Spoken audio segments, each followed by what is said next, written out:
بسم الله الرحمن الرحيم عن عبادة بن الصامت رضي الله تعالى عنه قال قال رسول الله صلى الله تعالى عليه وسلم أتاكم رمضان شهر بركة يغشاكم الله فيه الحديث رواه الطبراني۔ حضرت عبادہ بن صامت رضی اللہ تعالیٰ عنہ فرماتے ہیں نبی کریم صلی اللہ علیہ وسلم نے ارشاد فرمایا تمہارے پاس رمضان المبارک آیا ہے جو برکتوں والا مہینہ ہے، اس کے اندر اللہ کی رحمت چھا جاتی ہے۔ فینزل الرحمہ، اللہ رحمت نازل فرماتے ہیں۔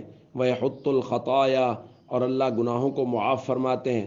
ویستجیب فیہ الدعاء، اور اللہ رب العزت اس کے اندر دعاؤں کو قبول فرماتے ہیں۔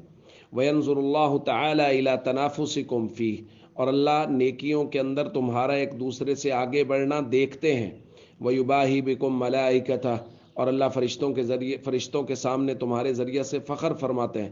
فَأَرُوا اللَّهَ مِنْ أَنفُسِكُمْ خَيْرًا، لہٰذا تم اللہ کو اپنی طرف سے خیر اور بھلائی دکھاؤ۔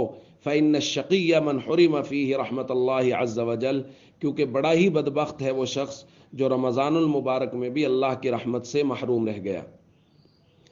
دوستو، یہ رمضان المبارک کی فضیلت اور برکت ہے جو نبی کریم صلی اللہ علیہ وسلم نے بیان فرمائی ہے، اور اس کے اندر ایک بہت خاص بات ہے کہ اللہ تمہارے تنافس کو دیکھتے ہیں۔ تنافس کہتے ہیں ایک دوسرے سے آگے بڑھنا، نیکی میں ایک دوسرے سے آگے بڑھنا۔ تو بھائی رمضان المبارک میں نیکیوں میں ایک دوسرے سے آگے بڑھنا چاہیے۔ اللہ من انفسکم خیرا، کہا گیا ہے کہ اللہ کو اپنی خیر اور بھلائی دکھاؤ۔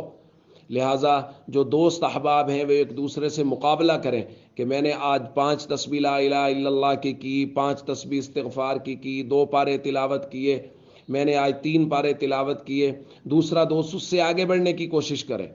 تو یہ ہے رمضان المبارک میں تنافس، کہ نیکیوں میں ہم ایک دوسرے سے آگے بڑھیں۔ تو دوستو، رمضان المبارک کی بہت عزت قدر احترام کریں، اور رمضان المبارک کی ان مبارک ساعات کو انتہائی قیمتی بنانے کی کوشش کریں۔ والسلام علیکم ورحمۃ اللہ وبرکاتہ۔